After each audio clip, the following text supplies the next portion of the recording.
ลูกบุกไข่ได้ไปเก็บม่วงเลยเนาะโอ้เนี่ยพาดูเข้าป่าอีเหล่าไปกินเห็ดหมาเนี่ยไปกินยังมายังไข่น่ะไอ้นู่นว่าน้องพาไอ้บุรอดกินเห็ดจอมจำให้นักกินจอมมาเก็บเอาเห็ดมันถึงเห็ดเบื่อสมวะเก็บกินนะคะล่ามบุรอดไปกินน้ำเบื่อหากบ่อ๋อ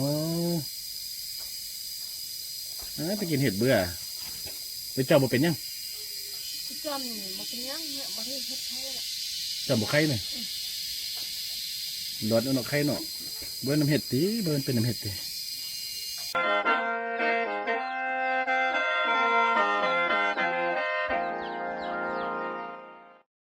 แล้วเงี้ยวเป็นร่างแล้วนะนอนตื่นหรอเงี้ยวโซ่ๆอีหรอเดี๋ยวเงี้ยวโซ่มันตึกหลังอีเมื่อนี่นี่เมื่อน่ะนี่ป่าเด้อดีไว้เดี๋ยวใครเด้อกินยาเดี๋ยวมันแรงเด้อจากนั้นแล้วฮะจะอีนอนฮะกินเดือดติ๊กเด้อลูกบุรีใครจากเทือเหลือนึงไงเป็นต้นลูกบุรีได้เอายาให้กินให้กินเครื่องบ้วงก็ได้ไม่ต้องกินไล่งัดคอเอายาให้กินก็ดีแหละอาพาเฮ็ดนะ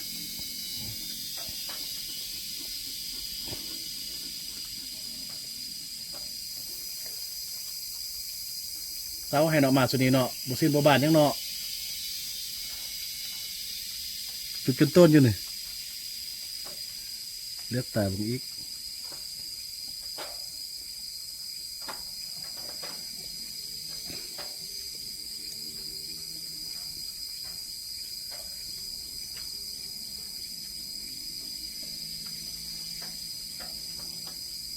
โอ้แค่แล้วเนี่ยแค่เดี๋ยวนี้ค่าได้จากมือละ4 มือ 5 มือแล้ว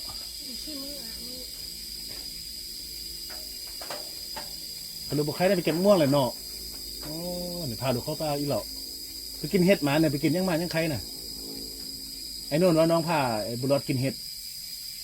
จอมให้นักกินจอมมาเก็บเอาเห็ดมันถึงเห็ดเบื่อสมวะเก็บกินนะคะล่ามบุรอดไปกินน้ำเบื่อหากบ่อ๋อไปกินเห็ดเบื่อไปเจ้าบ่เป็นยังจอมนี่บ่เป็นยังเนี่ยบ่ได้เฮ็ดให้ละเจ้าบ่ไข่เนี่ยรอดเอาไข่เนาะเบิ่นน้ำเห็ดตีเบิ่นเป็นน้ำเห็ดตี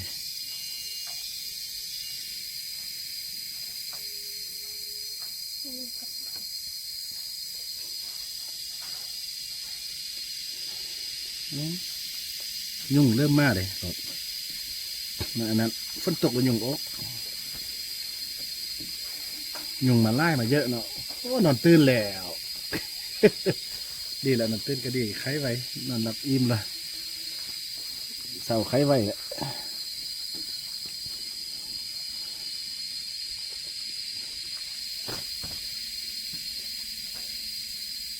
สุนีบุดีเบิร์ดยังมาสุนีเนาะไหวท่านกินนมเยอะหรอ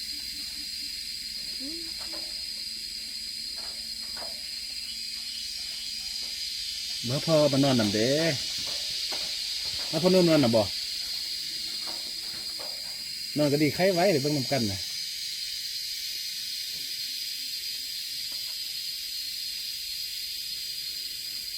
ตะกี้จนตุยมาแล้วนี่จ้อยคือเก้าหรอจ้อยคือเก้าเลยไม่ใช่ไข่จุดตีพีดีงามไปดีตอนจุบานลูกกระปานไข่แมวลิ้นกันเห็นไหมแต่เชื่อกันอย่างลิ้นกันเดี๋ยวนี้บุลิ้นแล้วสินะเจ้าบอดี้ไฮนี่เนี่ยเจ้าบอดี้ไฮนี่ลิ้นกันเห็นไหมเจ้าบอดี้เนี่ยก็แต่ลงมือจับดอกแม่อุ่นตลอดอีไปใดนี่ก็เมื่อย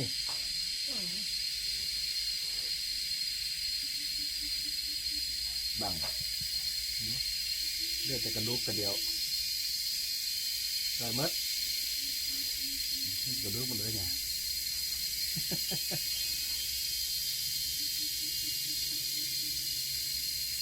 ต้นไม่ตัดแต่ต้นใด ก็แล้วก็จะจับ ต้น จับอยู่บนห้องนี้ ก็ตัดให้มันไหมเนี่ยต้นน้องมาเนี่ยต้นรถไอ้นี่ เลยใช้เพื่อเขาจับ ต้นพันธุ์ใกล้เพื่อ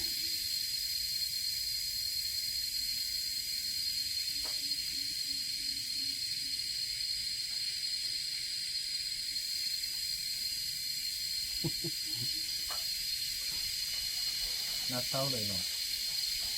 น่าเศร้าเลยเนาะโอ้แบบไข่ใส่พอดี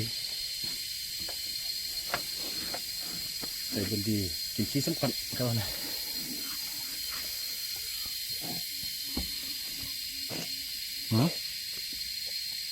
ใส่ฮึกแล้ว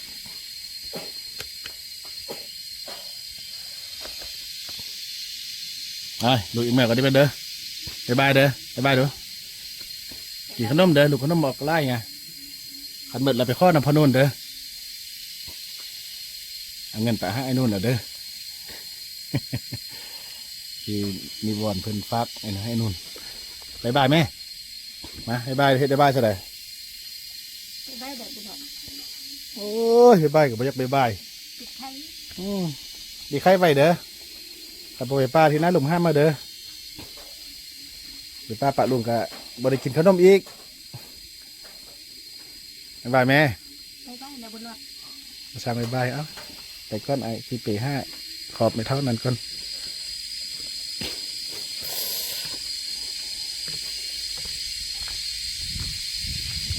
แดงไล่ละมาที่คำมืดก่อน4 ชั่วโมง5 ชั่วโมงแล้วเนาะเดินทาง4 ชั่วโมงฝนตกถึง5 นาทีอยากได้ละ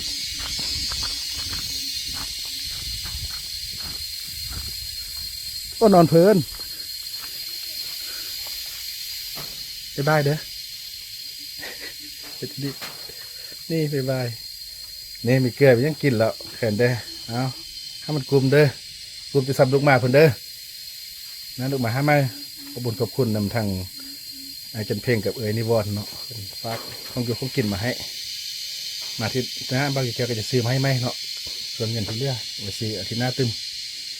อาทิตย์หน้าก็มาไหมดีใจแล้วพอจะน้อยก็เมียนกินไปก่อนกระทั่งได้อยู่ทิศหนึ่ง2 ทิศ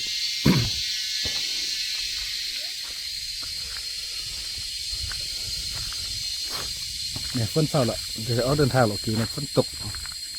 คำร้ายแล้วเนาะตอนนี้เริ่มแรงแล้วก็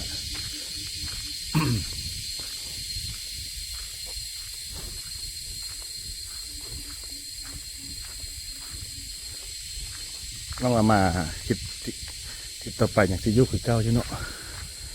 ว่าเอาแน่เอานอนบ่ได้หรอกเนาะบางทีก็จับกลับไปทีก็จับไปอยู่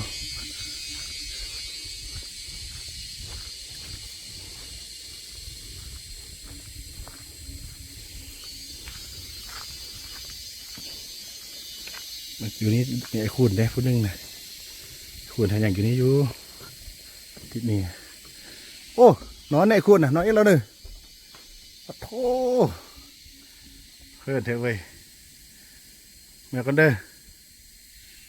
มีขมใหญ่ยันเจ้านี่นอนดี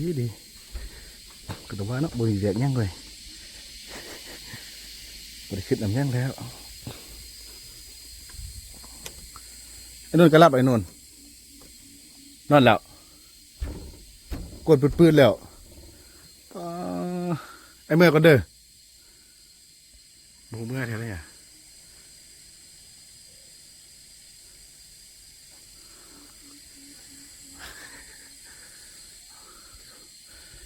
นี่เป็นคือสติ๊กไว้เลยนอนนี่เอิญกับบไดิเงินบูเมื่อสิลับสิกลับกันแล้วเนี่ยยาละบไดิปลุกเขาละกลับไปเลยนอนแล้วมันแจ๊บเลยได้แจ๊บมับก็นมยังแบบสติ๊กนอนบูเมื่อหรือว่าเข้าไปเห็ดอีว่าบูเมื่อเห็ดได้ ชอบคนแบบบูเมื่อไงไม่ถ้าแผดบูเมื่ออยู่ ดับเบิ้งเท่ามีหูเมื่อบ่ถ้ามีหูเมื่อนี่ก็สิเป็นสไตล์เดียวกันหมดแหละ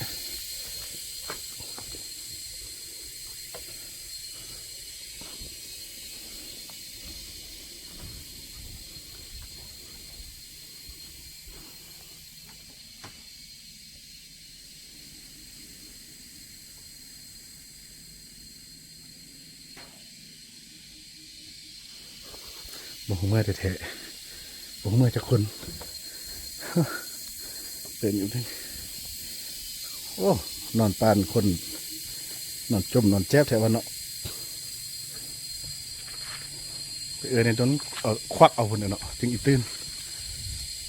เนี่ยมะม่วงมักมีข้าเจ้ากระปุกอยู่นี่อยู่แต่ว่ามันห่มต้นไม้ก็ง่ายๆได้นิดนึงมีแดดออกเราสีทึกเลยทุกคนเนาะที่ว่าก็ได้เวลาแล้วเนาะที่นี่ก็เราเดินทางไปแล้วกลับกันเนาะทีนึงบางแกก็มาย่างให้นึงดอกเนาะไปแล้วก็มาอย่างนี้แหละถ้ามีเวลาเราเช้านี้บุญนำกับบุญยูเด้พอดีได้มีเวลามาหาข้าเจ้าขอได้ปิดแดงห้องอยู่ห้องกินเนาะนะจ๊ะทางผู้ใหญ่ใจดีทางซ่องทานก็คือเดินทางสุดนี้ก็คือทางที่อาจารย์เพ่งเนาะอาจารย์เพ่งก็ขอบคุณในด้านอายเนาะทางอายญาของเขาที่ทางอเมริกาเพิ่นแหละเพิ่นจะฝากมาสวยเรื่อยพี่น้องพอต้องเรื่องเนาะครับเราเกี่ยวเป็นสะพานบุญแล้วก็ทางเอยนิวรณ์พี่นิวรณ์เพิ่นกับฝากปีเพิ่นว่าจะฝากเป็นเงินให้พี่เท่าแพทย์กับพี่เท่ามีแต่ว่าเป็นกระแสดำบอกถึงว่า เอาไปเขากินเอาเนาะแล้วก็เอาเงินให้บ้านโนนทำ300,000แล้วก็ขอบคุณนำทางเดี๋ยวไงใจดีหาได้เนาะทางปีไงพี่นิวรณ์เนาะเพิ่นกับบางทีบุปผาพี่น้องพอต้องเรื่องเพิ่นก็เบิ่งทุกคลิปแหละแต่บางทีเพิ่นก็ผ่านในคอมเมนต์เนาะมันจะมีน้ำจิตน้ำใจมาช่วยพี่น้องพอต้องเรื่องอยู่เนาะตอนคลิปนี้กับบางเกียวจะได้ข้อลาคนเนาะแล้วก็ขอบคุณนำทุกๆคนที่เข้ามาติดตามรับชมจนจบเนาะคลิปนี้ก็บุญยังได้เนาะขอให้ทุกคนมีความสุขสมหวังปรารถนาสมดังปรารถนาทุกประการเนาะและคลิปนี้ก็สิได้เดินทางกลับไปทุกคนเนาะเราพบกันใน EP ต่อไปเนาะสำหรับคลิปนี้สบายดี